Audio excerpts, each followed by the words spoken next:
Novel عشق آتش episode 27۔ وجدان کی صبح بھاری سر کے ساتھ ہوئی تھی۔ رات نیند بھی بہت دیر سے آئی تھی، اسی لیے آنکھ بھی دیر سے کھلی۔ روز وہ 8 بجے لائبریری کے گیٹ پر ہوتا تھا۔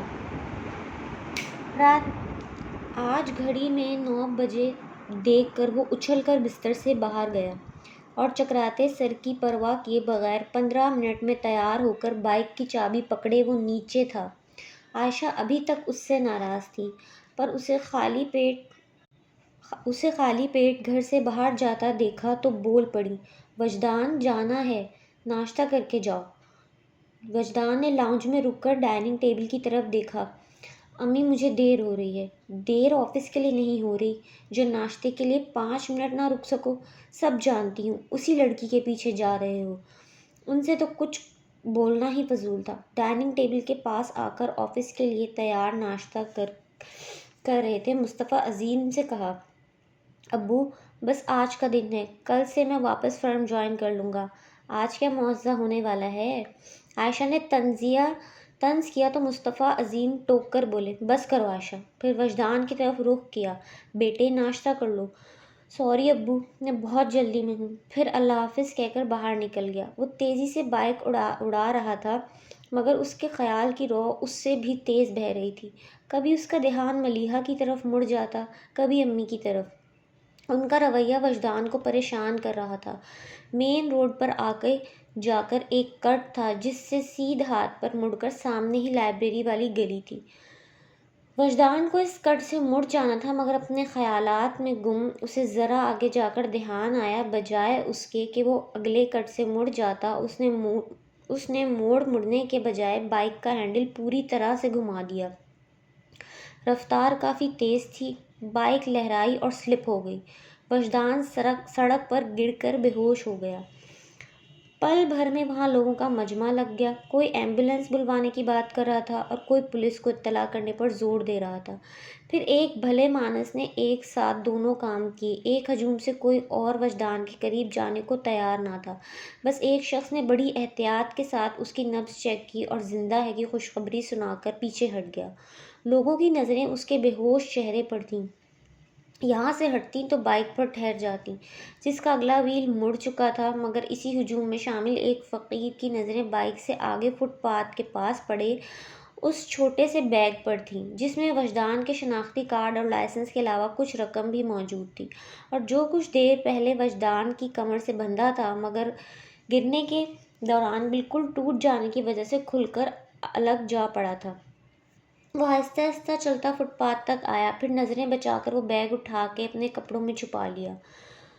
کوئی اندھے فقیر کی مدد کرتا جائے بابا کی صدا لگاتا لاٹھی ٹیکتا ہوا اپنی راہ ہو لیا۔ کچھ دیر میں ہی پولیس موبائل کے ساتھ ایمبولینس آ گئی۔ جو تھوڑا بہت ٹریفک چل رہا تھا وہ بھی رک گیا۔ ملیحہ کی کار بھی اس ٹریفک میں جام پھنسی تھی۔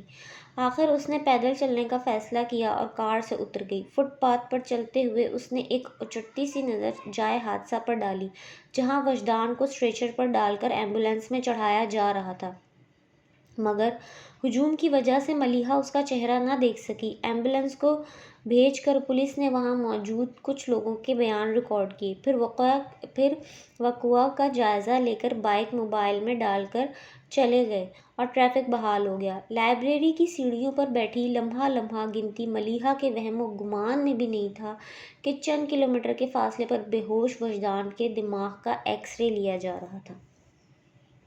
سمیرہ نے ہال میں قدم رکھا تو سب گھر والوں کو وہاں جمع دیکھا۔ افتخار حسن، منیر حسن بھی ابھی تک گھر میں موجود تھے۔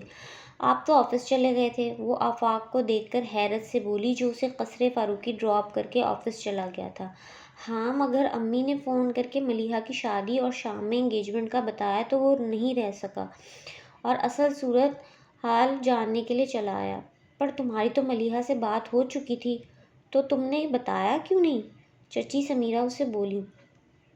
ملیحہ نے فون پر بتایا ہی کہاں تھا چچی، وہ تو جا کر پتہ چلا، لیکن واپس کیوں آ گئی؟ دوپہر کے بعد ہم بھی وہاں جانے والے ہیں، تم وہیں ملیحہ کے پاس رہ جاتی، ایسے وقت میں وہ اکیلی ہے۔ اب اس کی امی نے کہا تو سمیرہ بولی، وہ گھر پر نہیں ہے، شاپنگ کے لیے گئی ہے، آج اور کل کا دن ہی تو ہے، پرسوں تو مہندی ہے۔ کہا تو اس نے مجھے بھی تھا پر پوچھ کر نہیں گئی تھی۔ یوں بھی اتنی صبح شاپنگ کے خیال سے ہی مجھے چکر آ گئے تھے۔ پوچھنے کا تو کوئی مسئلہ نہیں تھا، فون پر بتا دیتی، کافی ہوتا، منیر حسن نے کہا۔ لیکن سمجھ نہیں آ رہا پھپھا جان نے ملیحہ کی شادی اتنی جلد بازی میں کیوں طے کی؟ صورت سمد نے وہ سوال پوچھا تھا جو آفاق کو پریشان کر رہا تھا، اور جس کا جواب سوچ کر سمیرہ ایک بار پھر پریشان ہو بیٹھی۔ ہمارے لیے اطلاع اچانک ہے، مگر بھائی صاحب نے تو پہلے سے ہی طے کر رکھا ہوگا، پھر جب وقت قریب آیا تو اعلان کر دیا۔ اپنے پاپا کی بات پر آفاق کی گردن دھیرے دھیرے نفی میں ہلنے لگی۔ پتہ نہیں کیوں یقین تھا کہ ملیحہ نے اپنے بابا جان سے بات کر لی ہوگی اور اب یہ شادی اسی کا ری ایکشن ہے، مگر اس نے خود کو بولنے سے باز ہی رکھا۔ سمد نے البتہ اختلاف کیا۔ اگر ایسا ہوتا تو ملیحہ ضرور اس بات کا ذکر کرتی کہ درون خانہ اس کی شادی کی تیاریاں چل رہی ہیں۔ سمیرہ کی امی بولی، جب بھائی صاحب نے ہی منہ سے بھاپ نہیں نکالی تو ملیحہ خود سے کیا کہتی؟ میرا تو خیال ہے نور الہدیٰ کے پاکستان واپس آتے ہی سب معاملہ فٹ ہو گیا ہوگا۔ پھر تم نے دیکھا نہیں تھا جب نور الہدیٰ ملیحہ کو لینے آیا تھا، کیسے بھٹک بھٹک کر اس کا دھیان ملیحہ کی طرف جا رہا تھا۔ اب یا تایا زاد، چچا زاد، بہن بھائی تو ہمارے گھر میں بھی ساتھ رہتے ہیں، پر ایسی یگانگت تو کبھی نہیں دیکھی۔ ہاں، رشتہ اگر منگیتر کا ہوتا تو ایسا ہوا کرتا ہے۔ ان کے تجربے سے کسی کو بھی اختلاف نہیں تھا، اسی لیے سب ہاں میں سر ہلانے لگے۔ آفاق لا تعلق سا بیٹھا سوچ رہا تھا کہ وجدان کو فون کر کے ساری صورتحال کے بارے میں بتائے، پر گھڑی میں 10 بجتے دیکھ کر اس نے ارادہ بدل دیا۔ اسے معلوم تھا 10 بجے وجدان کو ملیحہ سے ملنے لائبریری میں جانا تھا، اسی لیے اس وقت اس کا گھر پر ملنا مشکل تھا۔ وہ آفس جانے کے ارادے سے کھڑا ہوا۔ میں آفس جا رہا ہوں، اس نے سوچا۔ سمیرہ اسے باہر تک حسب معمول چھوڑنے آئے گی تو اس سے بات کر کے اندازہ لگائے گا کہ اسے ملیحہ نے اپنے اور وجدان کے بارے میں کچھ بتایا ہے یا نہیں، پر وہ اعصابی طور پر تھک چکی تھی۔ سمیرہ نے اسے بیٹھے بیٹھے ہی اللہ حافظ کہہ دیا۔ آفاق نے سوچا اسے باہر آنے کو کہے، پھر خیال آیا ملیحہ پورے سیاق و سباق کے ساتھ واقعہ وجدان کے گوشت گزار کر ہی دے گی، جس کے بعد وجدان یقیناً اس سے کانٹیکٹ کرے گا، تو پھر سمیرہ اسے پوچھنے کی ضرورت ہی کیا ہے؟ ممکن ہے ملیحہ نے اسے نہ بتایا ہو اور آفاق کی باتوں سے وہ مشکوک ہو جائے۔ سمیرہ اس سے بات کرنے کا خیال ترک کر کے وہ آفس کے لیے نکل گیا، مگر آفس میں بھی وہ الجھا ہی رہا۔ ہر بار جب اس کے ڈیسک پر رکھا فون بجتا تو وہ یہ سوچ کر فون اٹھاتا کہ شاید وجدان کا ہو۔ آخر 3 گھنٹے بعد اس نے وجدان کے گھر فون ملا دیا، جسے انیکا نے ریسیو کیا تھا۔ بھابھی السلام علیکم، آفاق بات کر رہا ہوں، وجدان گھر پر ہے؟ وعلیکم السلام، اور آج کل آپ کے دوست کا کوئی ٹھکانہ نہیں، اتنا تو آپ بھی جانتے ہیں۔ مطلب وہ گھر پر نہیں ہے؟ صحیح سمجھے؟ اچھا، آفاق نے اچھا کو لمبا کھینچا۔